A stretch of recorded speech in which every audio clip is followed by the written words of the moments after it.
Yakuza 7, I got to whatever. That game's incredible. I don't want to talk about too much about the generic, like the how incredible the game is, because it's incredible. That's probably going to be my game of the year. That game's nuts. But at some point in the Yakuza series, they decided that every character, or every game, if you're only playing as one character, needs to get one massively expanded minigame. So in the first couple, there was always like, well, you go to the batting cages, or you could go to, you could do this, or you could go golfing, or maybe fishing, or you could play shogi, whatever. All the millions of mini games that they always have, right? But I think it was Yakuza 4 where they started. It's like, no, everyone will have their own event. Like Saejima will have construction in the sewers. And then in Yakuza 5, it's like, no, Saejima will now fucking go bear hunting. And you will have a hunting game inside your Yakuza. And Kiryu will be racetrack drifting with taxi cabs, etc. And in Yakuza 0, they did business, right? You got real estate for Kiryu, and they got running a hostess club for Majima. And now for 7, with Ichiban, they have, dude, you are going to become the CEO of a cracker company. Ichiban Senbei. They sell Senbei crackers. And you are going to take that company to #1 in Yokohama. Mm-hmm. And it is a business employee sales management simulator. In which you are investing the company funds into various properties, gaining loans. You're shuffling around employee rosters, deciding who gets a raise. It's championship manager. Yeah, absolutely. It is very in depth. It works off a fake gotcha system where employees will be SSRs or SRs or rares or... Oh, dude, I got the rare employee from the sandwich shop. His stats are evenly divided. Nice. But it's also combined with the humor of the series. So, like, for example, you start the game with 3 employees. One is the grandma that runs the senbei shop. One is the part-timer old lady who also helps run the senbei shop. And the other is Omelette, the chicken. Oh, yes, Omelette, the chicken. Mm-hmm. Upon being upgraded, can run the shop by herself. Mm-hmm. And in Japanese, the character's name is not Omelette. It's in fact actually Nugget Jr. It's directly continuing on.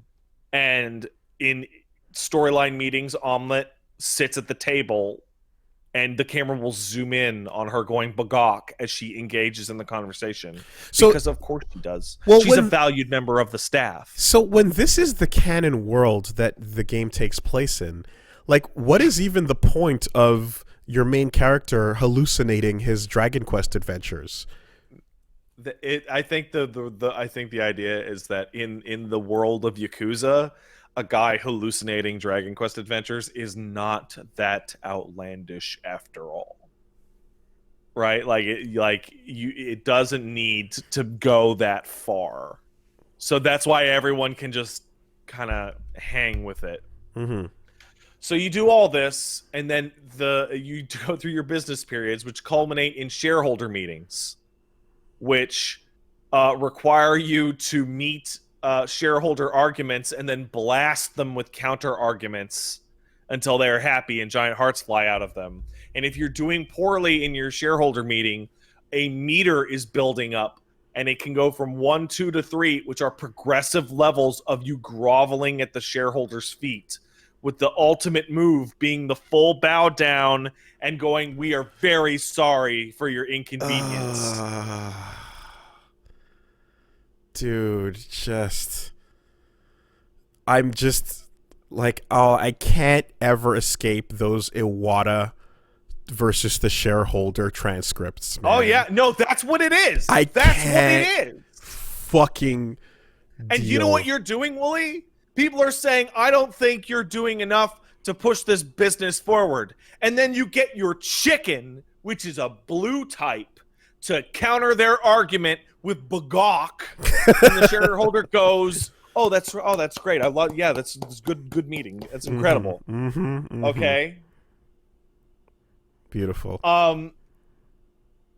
That whole storyline's really funny. It's really good. The business game is actually a lot of fun. I played through the whole thing, almost all the whole thing on stream.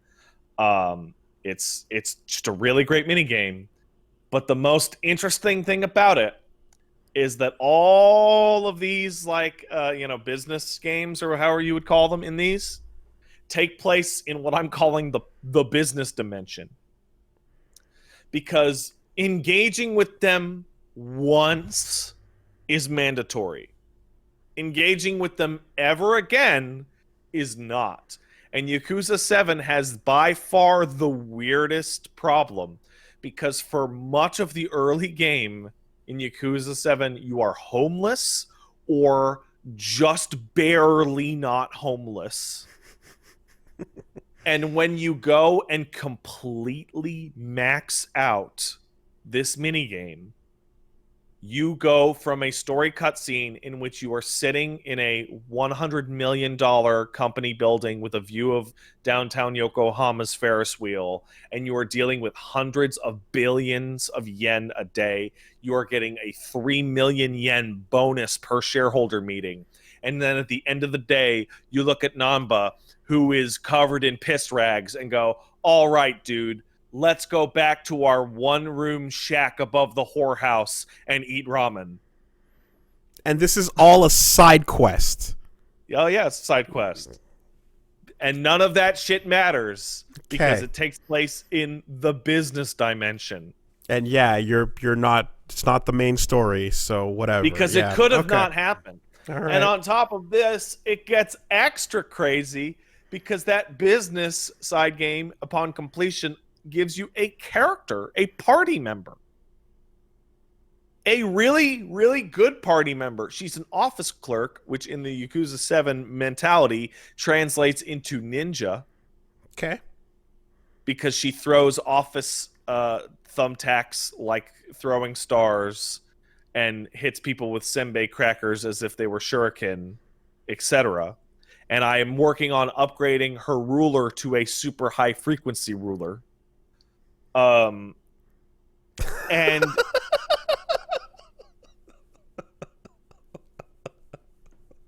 that is the name of the item.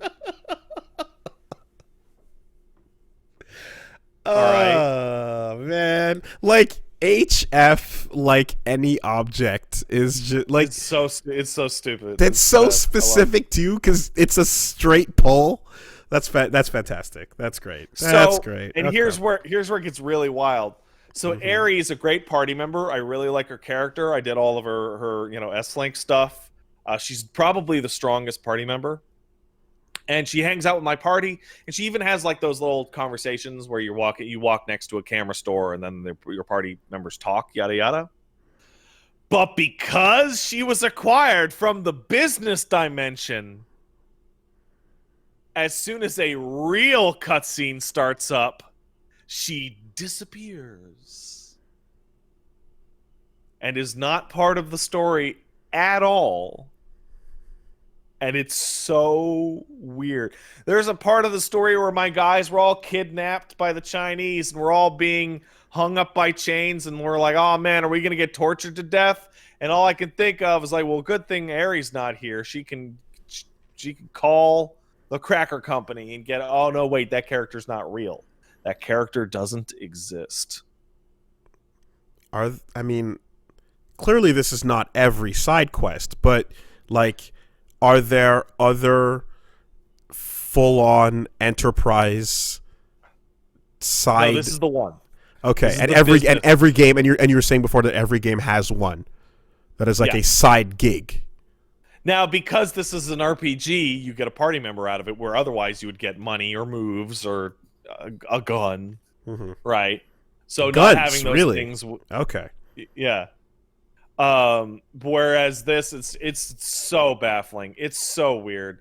Like I literally went from the cutscene of like Ichiban, we're the #1 company in Yokohama, we're rich, immediately into a cutscene in which party members were complaining that the mattresses they were using were still wet from the day's work before Oh in the my god. whorehouse. Oh my god.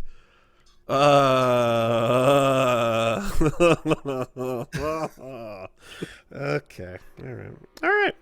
That Good game's game. great. Good game. That game's great. Mm-hmm. That game's great. I also Cracker been playing Factory. Demon.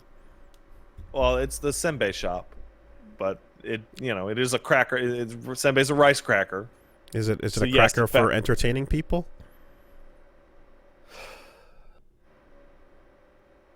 Do you use them for entertaining purposes? No, you usually use them as like melee weapons. Okay. There's a cracker move. You take two giant senbei and you smack them. Okay.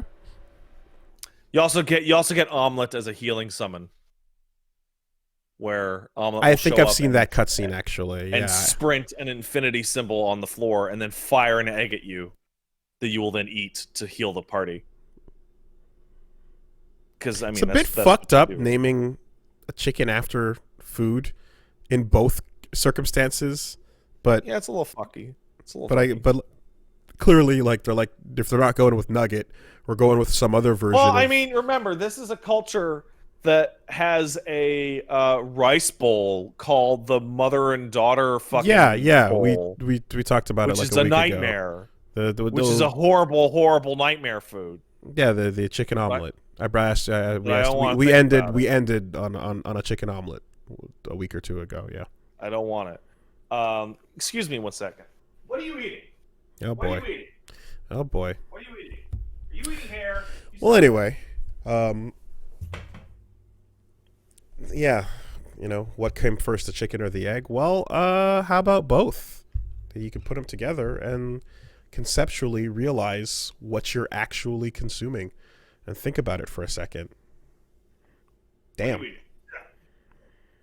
All right. Absolute mastery of an animal.